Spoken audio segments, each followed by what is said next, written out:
na reunião. Eu não sei o que houve aqui. Retornando aqui, pessoal, estou gravando novamente. Eu voltei aqui para a tela de vocês justamente porque eu troquei num assunto chamado atomicidade e estou fazendo a pergunta olhando aqui no chat para ver se vocês me dão esse feedback. O termo atomicidade é algo novo para vocês ou esse assunto já surgiu aqui nas aulas juntamente com o professor Botso? Atomicidade. Já ouviram esse termo? Alguém me dá um retorno aí para eu poder seguir ou parar para explicar um pouquinho sobre... Tudo bem, Arthur, vamos lá. Então vamos pontuar aqui o que é atomicidade, porque isso aí não é só uma questão de grandes bancos de dados, isso é uma coisa que tem que valer também para o TCC de vocês. E aí não tem a ver com a programação em si, mas na maneira como você pensa, né? Como você desenvolve a ideia do banco de dados e como vai ser feito isso. Então, vou compartilhar de novo a tela aqui.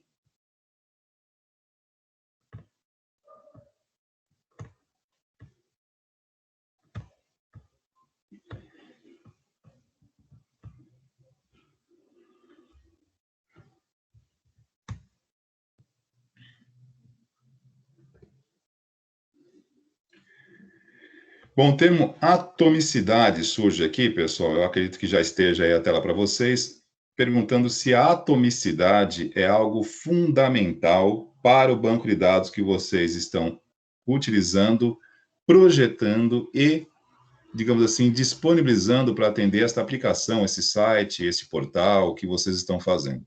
Atomicidade significa uma propriedade muito importante em transações em banco de dados, principalmente banco de dados que tem, assim, um modelo que pode ser acessado de diversas maneiras, de formas diferentes, que precisam lidar com acessos simultâneos e que algumas regrinhas precisam ser levadas em conta para que ele realmente consiga dar conta do recado, senão ele acaba sendo falho, tudo bem?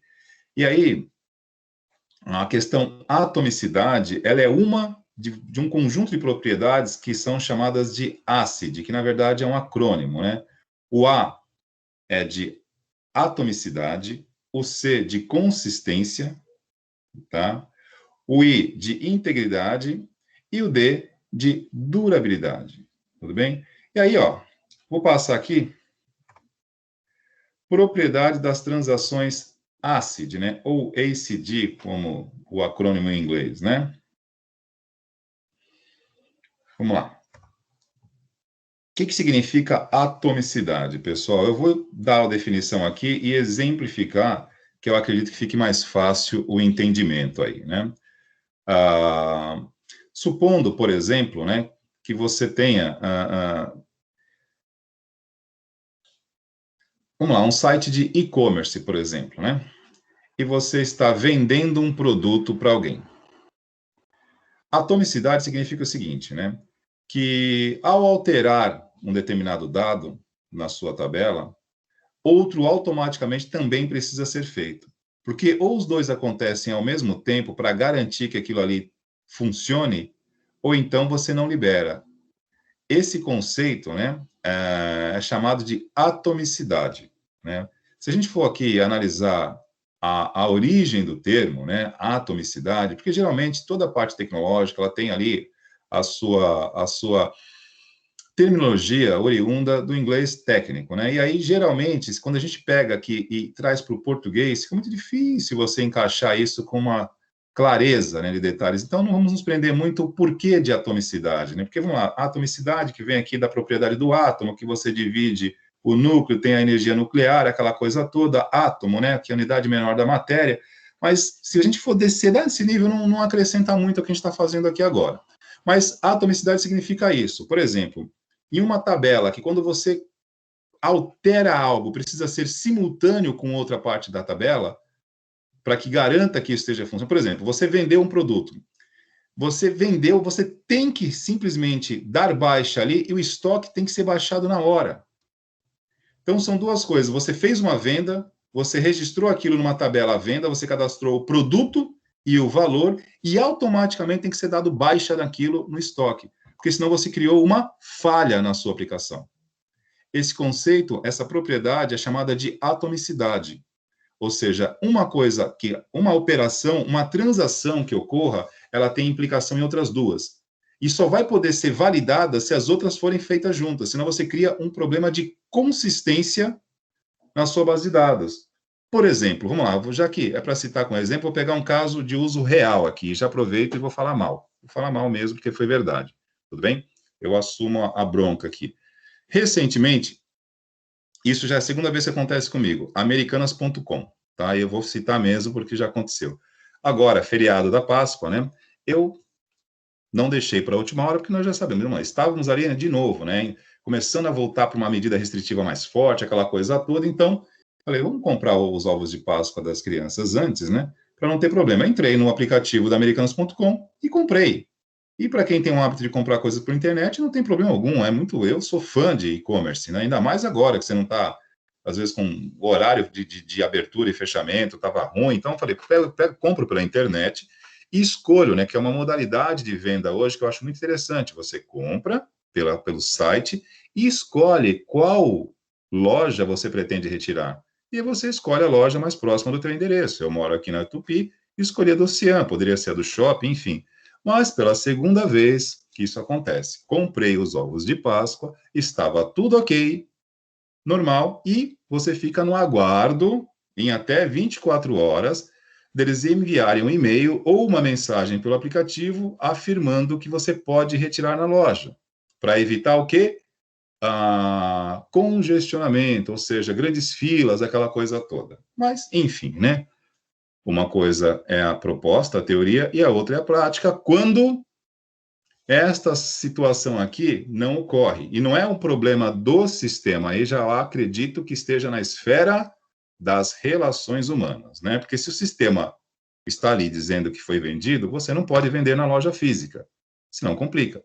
Mas resumindo, não recebi o e-mail, tá? Isso foi numa segunda-feira, né? Numa segunda-feira que eu comprei, quando foi no sábado, praticamente, minto, na sexta-feira que era feriado, né? Feriado da Sexta-feira da Paixão, eu recebi um e-mail no final da tarde informando que tinha ocorrido um equívoco no sistema, e isso me incomoda muito, e deve incomodar todos vocês, né? Porque nós somos da área técnica, nós somos desenvolvedores, nós pensamos antes de desenvolver. Então, opa, deu um erro no sistema? Como assim deu erro no sistema? Não, não deu erro no sistema, simplesmente estava vendido já pela internet, mas vocês venderam na loja física. E aí, detalhe, não tem. Eu recebo um e-mail praticamente na sexta-feira, por volta de umas 4 da tarde, dizendo que por problemas no sistema houve um equívoco, eles não poderiam me atender, que eu pudesse escolher o valor em outras coisas. Ou simplesmente estornar a compra. Eu optei por estornar a conta, tá? E já é a segunda vez que isso acontece comigo. Já aconteceu numa outra oportunidade com um ventilador. Então, assim, o que significa isso aqui, pessoal? Nessa questão da propriedade aqui, nesta regra chamada atomicidade, é mais ou menos assim. Você vendeu o produto, você tem que dar baixa, e ele naquele momento está indisponível para venda. Tá, mas aqui eu vou aliviar o lado tecnológico, tá? Isso está claro, gente. Não é um problema no sistema, simplesmente tenho certeza, que aí, querendo ou não, olha o tamanho da Americanas.com, né? Eles não vão montar uma tabelinha com erro de princípio básico de programação que num TCC não passa, gente. Simplesmente, na loja física, não respeitaram o estoque, levaram, venderam, acabou. Não foi separado. E aqui, este exemplo de atomicidade se encaixa nisso, porém aqui, este é o controle que tem que ser feito em nível de código, em nível de controle da base de dados. Vendeu, você incluiu isso numa tabela de venda, saída, automaticamente, concomitantemente, tem que sair no outro. E indisponibilizar. Se acabou o estoque, acabou, não vende mais. Esse produto acabou.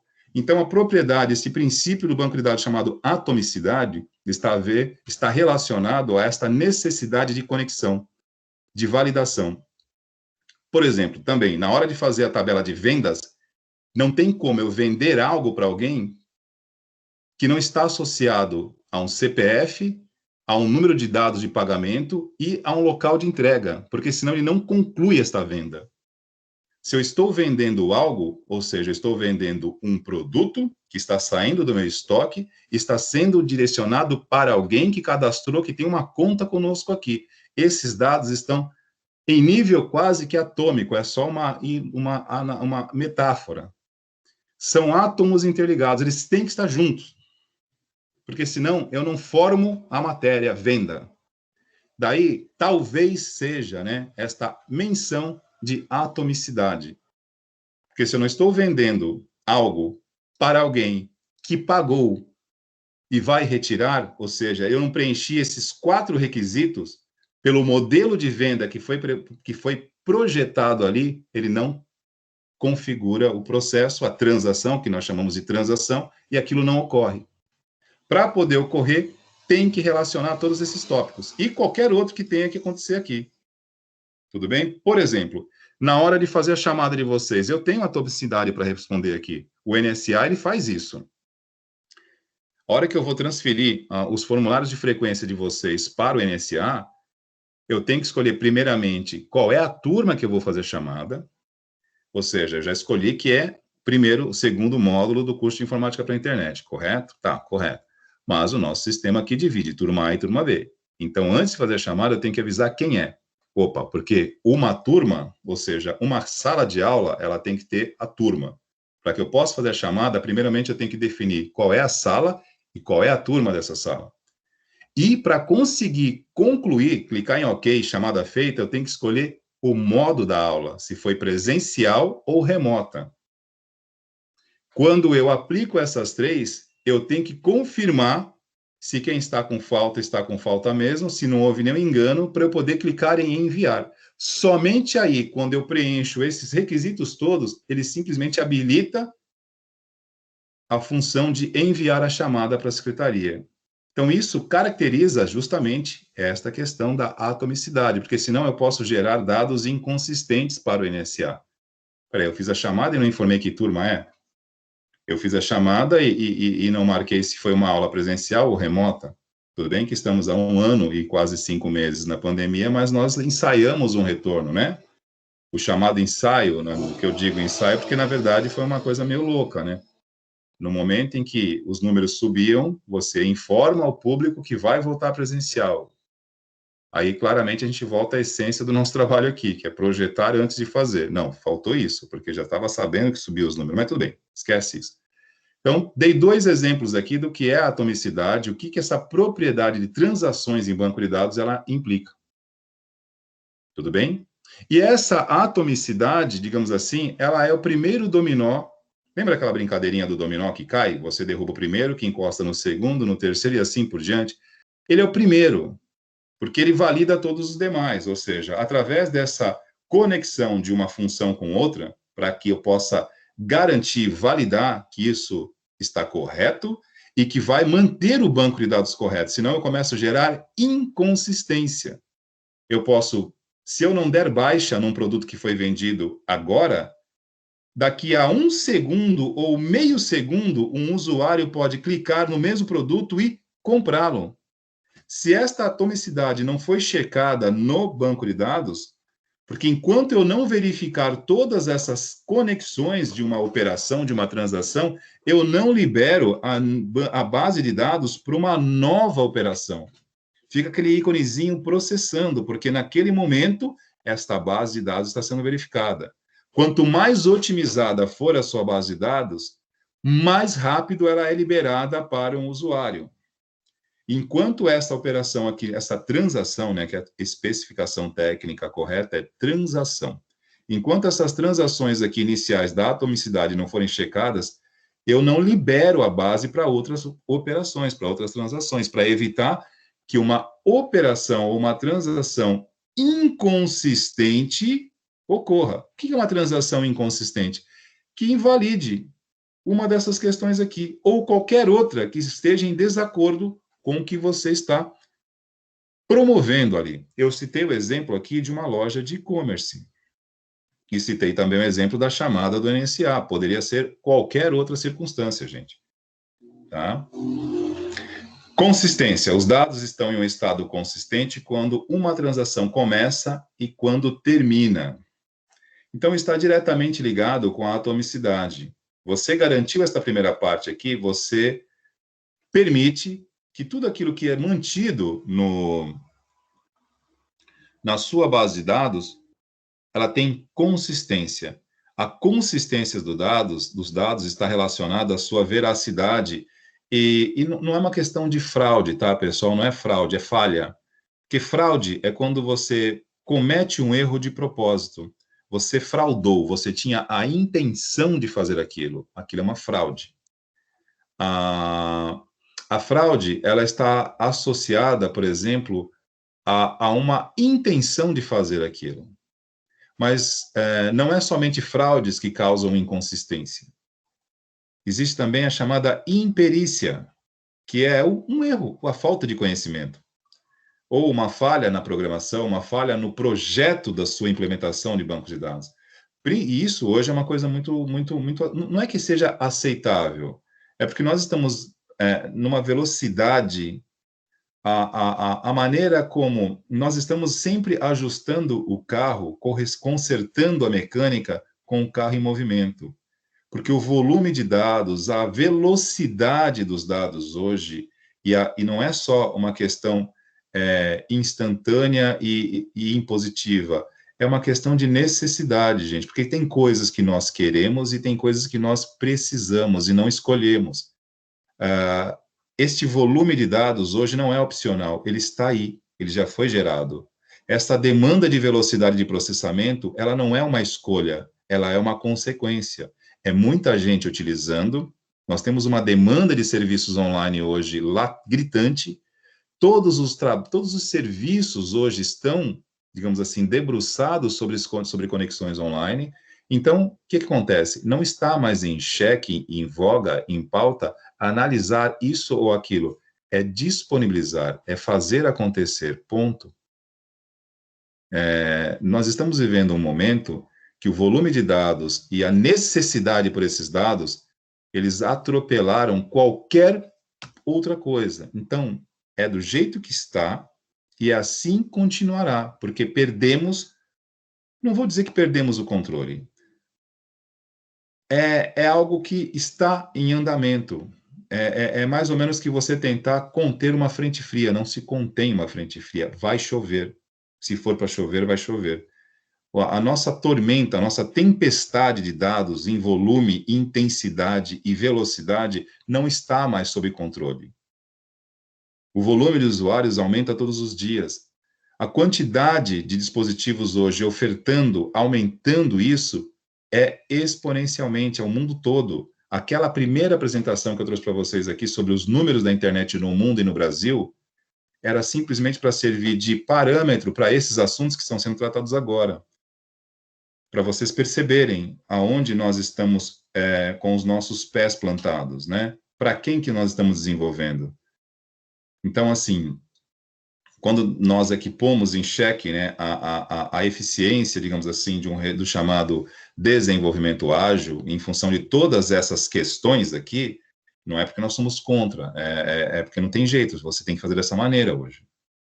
Porque senão você não consegue dar vazão a tudo isso que está acontecendo. Então, a consistência está relacionado diretamente a essa questão da atomicidade. Isolamento, né, é o estado intermediário de uma transação invisível para outras transações. Como resultado, as transações que são executadas simultaneamente parecem ser de formas seriais, né? Vamos lá, vamos tentar explicar isso aqui.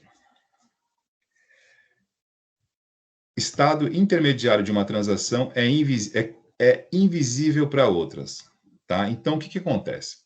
Quando você deixa uma transação invisível, ela não pode ser executada. Você só vai disponibilizar aquela transação, por exemplo, vamos voltar novamente ao exemplo da venda. Vendeu?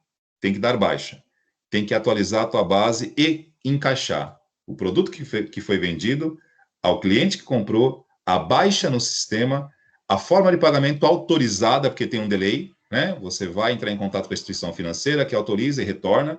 Então, isso aí são microsegundos, né? Que vai depender aí da maneira como você projetou a tua base de dados, depende das conexões, depende de uma série de coisas. Como hoje, tudo em nuvem, né? E vem aí o 5G para tornar tudo isso ainda melhor, porque já está bom. Eu não vejo com maus olhos, está funcionando muito bem. Funciona. É que de vez em quando temos pontualmente alguns errinhos aqui a colar, e falta só transparência. Olha, erramos. Não bote a culpa no sistema, bote a culpa em quem projetou aquilo errado. Tudo bem?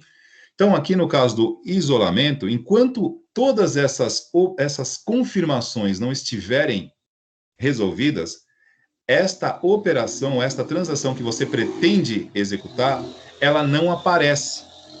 Ela só vai aparecer quando tiver tudo isso aqui resolvido. A parte de atomicidade checada, tudo consistente, aí estará disponível. Vai dar a falsa impressão ao usuário de que tudo acontece ao mesmo tempo. Não, não acontece ao mesmo tempo.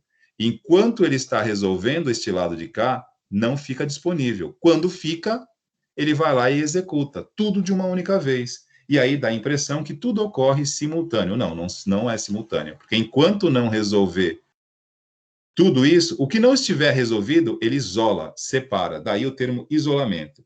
É aquela questão, enquanto eu não confirmar a chamada, a turma, enquanto eu não colocar o conteúdo da aula, porque também tem isso, eu tinha esquecido de me referir, eu tenho que fazer a chamada para uma sala, que tem que ser definida, turma A ou turma B, tenho que marcar o dia, senão também não posso liberar, conteúdo que foi dado, se foi remoto ou se foi presencial. Aí eu clico em enviar. Enquanto eu não fizer tudo isso, o botão enviar está desabilitado para mim. Esta é a função, a propriedade de isolamento. Tudo bem? É algo que nós fazemos todos os dias, mas como estamos aqui desenvolvendo soluções para a internet, se é isso que nós fazemos todos os dias como operadores, como usuários, como desenvolvedores, quem tem que desenvolver isso para as outras pessoas agora somos nós. Nós que eu digo, eu, vocês. No TCC de vocês, a base de dados de vocês tem que ter essa preocupação. E tem. Tá? O SQL já faz isso. Ele passa a ter um pouquinho mais de desafio nesse universo novo dos dados não estruturados, porque o SQL não foi projetado lá atrás para lidar com dados não estruturados. Ele precisa, né, de um fôlego novo aí, mas está se virando, está se virando. E por último, durabilidade. Durabilidade é uma propriedade aqui que está relacionada aqui ao seguinte: depois que uma transação é concluída com êxito, as alterações nos dados persistem e não são desfeitas, mesmo no caso de falha de sistema. Ou seja, né, ele isolou, garantiu tudo direitinho. Então, assim, há uma certa segurança de que aquilo ali, mesmo que tenha tido algum problema, você conseguiu atualizar. Por exemplo, por maior que eu possa ter, vamos lá, eu não sei o que houve aqui, que eu dupliquei 2 vezes a tela, não sei por quê, porque eu não cliquei 2 vezes, eu não saí e entrei, simplesmente apareceu 2 vezes, me deu eco aqui, eu fiquei perdido. Mas, supondo que eu estivesse criando um arquivo com vocês aqui, por estar em nuvem, eu não perderia. Ele mantém uma cópia atualizada. Né? Isso aqui é um conceito que se implica aqui, se encaixa nessa questão de durabilidade. Então, vamos lá. Esses 4 princípios aqui, eles não são critérios isolados para escolher um banco de dados. Não é isso. Eles fazem parte das propriedades ACD ou ACID, as propriedades de controle das transações, onde o A é a atomicidade, o C, consistência, o I, isolamento e o D, durabilidade. Preenchendo estas prerrogativas, né, e havendo a necessidade delas, o seu banco de dados, seja lá, qual for a linha de raciocínio que vocês vão adotar, precisa estar relacionado a esse tipo de coisa e, né, como disse, não é escolha, né, é preciso. Simples, né? Simples assim. Se você estiver trabalhando hoje profissionalmente com isso, nem você recebe, olha, nós vamos trabalhar dessa forma, bora para o código e é assim que funciona, né? Seja presencial, seja remotamente, projeto compartilhado por GitHub, você recebe uma orientação de como será e pronto, isso vai. É assim que funciona. Tudo bem? Então, essa aqui, ó, esta parte de atomicidade, que é um conjunto de propriedades que se aplica aí para banco de dados.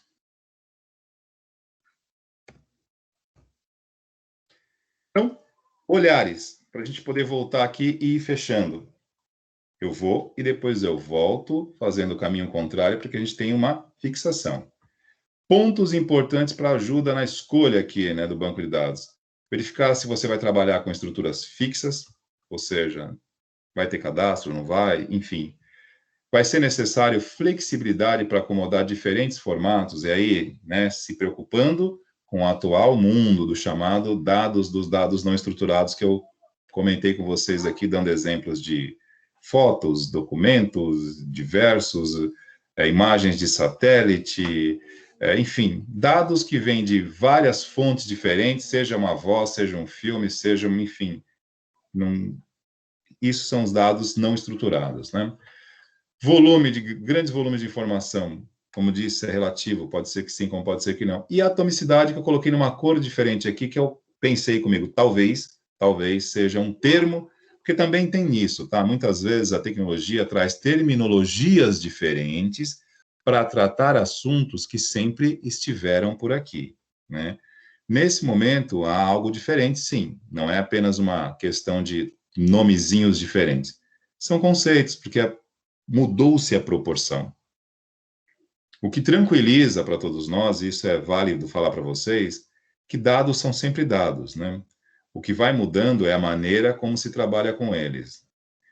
E da mesma forma que eu estou dizendo para vocês aqui, que eu não consigo fazer uma chamada se eu não atender às prerrogativas do NSA, assim será o futuro da programação. Porque nós não estamos mais lidando com programação apenas feitas por nós mesmos. Já falei para vocês, né, no começo da aula aqui. Os algoritmos que programam algoritmos, eles estão já um pouco, mas não vou dizer um pouco, não, eles estão bem à nossa frente, né? Porque você para almoçar, você para tirar férias, você para dormir. Algoritmos estão o tempo todo assimilando dados, comportamentos, tendências, e eles estão se multiplicando na tarefa de desenvolver complementos para si mesmo. Há sabe o corretor ortográfico do Word, que quando você começa a digitar uma palavra, ele se antecipa a você e conclui. Por que ele faz isso? Porque ele já fez isso muitas vezes. Ele sabe que por uma estrutura que você inicia, há uma margem estatística para aquela palavra terminar daquela forma que ele sugeriu. E assim está o desenvolvimento hoje, né?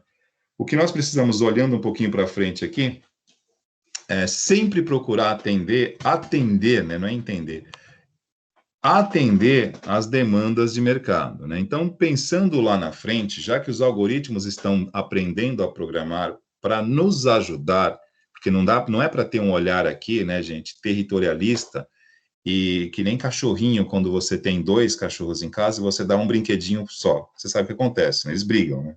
E aí você briga com eles, né? A culpa é tua. A gente tem uma certa dificuldade de enxergar onde está o problema. Isso é muito normal. O cara tem 2 pets em casa, 2 bichinhos, 2 cachorrinhos, muitas vezes, e ele vai lá e dá um brinquedinho só. Desculpa, ele sai na porrada. E aí o cara fica bravo com o cachorro. E a culpa é dele. Foi ele que fez o que causou o problema. E a gente tem uma certa dificuldade de lidar com isso. Com enxergar onde começa o problema e se você faz parte da causa ou da solução. O que nós estamos fazendo aqui em Projeto Web hoje, né, não tem nada de novidade. Então, quando você está diante de um cenário, né, de autocompletar, nós estamos num mundo que está se autocompletando. Da mesma maneira que a verificação ortográfica de um editor de textos completa uma palavra e uma frase, estamos vivendo uma era autocompletada. Algoritmos desenvolvem soluções porque nós programamos algoritmos para fazer isso. Qual é o lado que você tem que estar? Do lado daqueles que entendem como isso funciona e se programa para isso. O grande problema é que, né, como eu disse, nós damos ossinhos para 2 bichinhos, um só, e eles brigam. E depois a gente bota a culpa neles. Então presta atenção qual é o lado, né, que vocês vão escolher ficar, para quem optar, né? Porque dentro de um curso técnico, poxa, é natural que tenham uma sala de 30, né, que vão terminar talvez 20, aqueles que tenham se identificado e pretendam continuar, e aqueles que naturalmente não se identificaram ponto, né? Vão fazer outra coisa, isso é muito normal, né? Mas agora, para aqueles que se identificaram e encontram nisso aqui realmente o interesse maior, né? Poxa, a FATEC está ali, fazer uma graduação daqui a praticamente, né, vocês estão terminando, já embala, já se inscreve na FATEC, curso de DS ou desenvolvimento, e em menos de 2 anos estão em São Paulo desenvolvendo, cara. E vocês vão se deparar com isso aqui de fato. Professor, vai acabar emprego para programador? Jamais. Jamais. Os programadores têm garantido seu espaço, né? Mas você tem que saber aonde você vai estar, né? Que tipo de linguagem você vai ter que aprender para poder trabalhar com desenvolvimento de algoritmos? Quais são as linguagens que estão em alta hoje? Porque não adianta você simplesmente se aperfeiçoar em algo que não vai estar sendo usado. É só essa questão que eu estou trazendo para vocês, porque falamos de uma série de questões aqui que dá a impressão de que o mundo vai acabar amanhã, né? Porque os códigos são desenvolvidos por algoritmos e a gente praticamente vai virar sucata reciclada. Não, não é verdade, porque os códigos também ainda têm uma base sendo desenvolvida por pessoas. Até mesmo porque, por mais matemáticas e por mais que as projeções, né, de probabilidade estão aí, os modelos chama-se modelos probabilísticos que estão aí para serem programados, tem muitas coisas ainda, por incrível que pareça, bobas, mas bobas, que um algoritmo não consegue identificar ainda, tá, gente? E aí é onde nós entramos também para, como eu já falei para vocês, né? Um algoritmo de um veículo autônomo que chama-se visão computacional, né? Que tem uma câmera e tem que analisar uma imagem. Ele sabe o que é uma moto, sabe o que é um motociclista, mas quando vê os dois juntos dá ruim. Ele acha que é uma coisa só. Ou é uma moto ou é um motociclista, porque os dois estão juntos. E assim vai, e são desafios, né? Que ainda estamos engatinhando, né? Os algoritmos estão em grande desenvolvimento, mas, digamos assim, numa linha do tempo, tem muita coisa para evoluir. Muito, mas muita coisa. Então, nós temos espaço como desenvolvedores garantidos? Temos, desde que a gente aprenda a falar a língua dos homens, a língua dos anjos e a língua dos algoritmos. Senão, seremos sim obsoletos, porque a gente tem que aprender a usar isso aqui, né? Para quem vai trabalhar com esse tipo de coisa, é esse olhar que você precisam ter. De que lado da ponte eu vou ficar? Só isso, nada de anormal. Voltando aí para vocês, ó, vou de novo clicar no mesmo lugar, ó. Eu cliquei em ocultar da última vez, dei um ESC aqui e voltei para a aula. Agora foi, da outra vez duplicou isso aqui. Tirei o compartilhamento, voltei aqui. Pessoal, vamos lá. Fez sentido o que eu falei para vocês aqui em relação a banco de dados? Como disse, não vamos programar banco de dados. Estou falando sobre conceitos para olhar um banco de dados hoje e ele fazer, digamos assim, atender necessidades de uso através de bases que são acessadas pela internet por centenas, milhares de pessoas simultaneamente, e que muitas vezes, né, tem ali alguns critérios que são usados para você pensar em como deixar um banco de dados mais eficiente dentro de um cenário conectado, convergente, como é o da internet. Beleza? Beleza, pessoal. Obrigado pelo feedback. Ó, mais uma vez, pedi para vocês responderem o formuláriozinho que a gente deixou aqui no canal, só para a gente ter isso como uma referência, porque se de repente, poxa, vocês usam o pacote de dados de vocês, né? E as lives são dificultadores, a gente muda o formato. Mas se não, a gente continua seguindo, até mesmo porque temos aí mais algumas semanas, né? Estamos em maio, junho, julho, estamos terminando aí. Sim, Wesley, tudo é dados, o tempo todo, né? E aí, e as fontes de dados, né? Porque, como eu disse, uma Smart TV gera dados, uma geladeira conectada à internet gera dados, um smartwatch, né? Ou seja, um relógio conectado gera dados. E assim, é um recurso, digamos assim, são comodidades, são mimos que a gente está recebendo das tecnologias, mas que isso exige conhecimento para ser desenvolvido e vai gerando dados, né? Bora lá. Vamos lidando com isso. E olha, já disse e repito, o futuro tecnológico para quem trabalha com isso só tem dois caminhos, gente: ciência de dados e segurança de dados. Isso determina o amanhã. Acabou. Ciência de dados é isso que nós estamos fazendo aqui. Tudo bem que estamos aqui pegando só uma pontinha do iceberg, que é a parte que é voltada para o acesso a dados na internet. Mas banco vai além disso, né? Isso aqui é muito profundo, muito profundo. Mas é um campo muito promissor, porque é muito curioso, né? Você parar para estudar, por exemplo, como funciona a chamada visão computacional.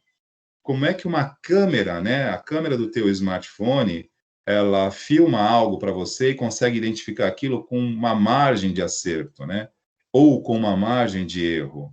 Tudo isso é muito legal de você, porque dá a impressão que existe uma mágica ali. Não, não tem, não. É tudo, são padrões, tudo programado. E são linhas e linhas, muitos anos, né? Nós já estamos falando sobre isso aí há mais de uma década, né? E ainda está em aperfeiçoamento. Como disse, né? Um ciclista pedalando, por exemplo, os primeiros testes de veículo autônomo do Google, um saco de lixo virando na rua já fazia o carro parar.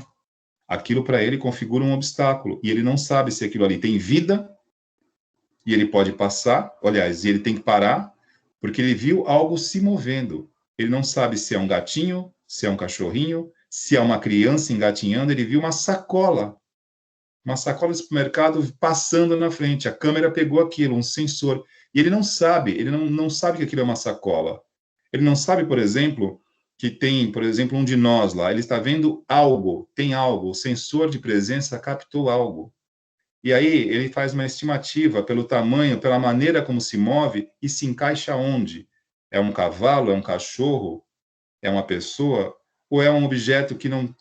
E mesmo que seja um objeto, eu posso passar? E se esse objeto for, por exemplo, um banquinho de praça de concreto que caiu de um caminhão, está ali, ele vai passar por cima, bate e arrebenta. Então, assim, né? E vale lembrar, né? Os primeiros testes com veículo autônomo do Google, estou pegando o exemplo do Google, porque o Google é o que mais publica informações sobre isso, né? Ao se deparar, né, com veículos cromados, né, com lataria cromada ou insufilme, vidros que espelham, criou uma confusão, ele não sabia identificar aquilo. Porém, aí entra o lado da eficiência. Não identifiquei, parei. Quando dá erro, passa direto e bate. Mas hoje, a maioria dos, digamos assim, dos algoritmos, das codificações para veículo autônomo, no caso de dúvida, pare. Como é o caso de um drone. Perdeu o alcance do controle, ele para numa determinada altura e não vai para lugar nenhum. Você não vai perder porque ele não vai cair. Ele é codificado para quando se distanciar demais do sinal, ele para e não vai nem para frente nem para trás. Então, estamos assim, digamos que muito evoluídos, sim, mas temos muito mais para fazer. E isso é muito legal. Para quem curte isso, meu, tem vários canais na internet que falam sobre isso. Para quem está afim de seguir no caminho aí da tecnologia, como disse, ciência de dados e segurança de dados são duas estradinhas aí que vão longe, viu? Pessoal, não tendo dúvidas, eu vou interrompendo aqui a nossa gravação. Tivemos uma pequena, sei lá o que aconteceu aqui, mas tudo bem. Na sequência, eu disponibilizo o formulário de presença e nos vemos na próxima segunda-feira. Pessoal, boa noite para vocês, bom início de semana. Até a próxima. Parando aqui a gravação.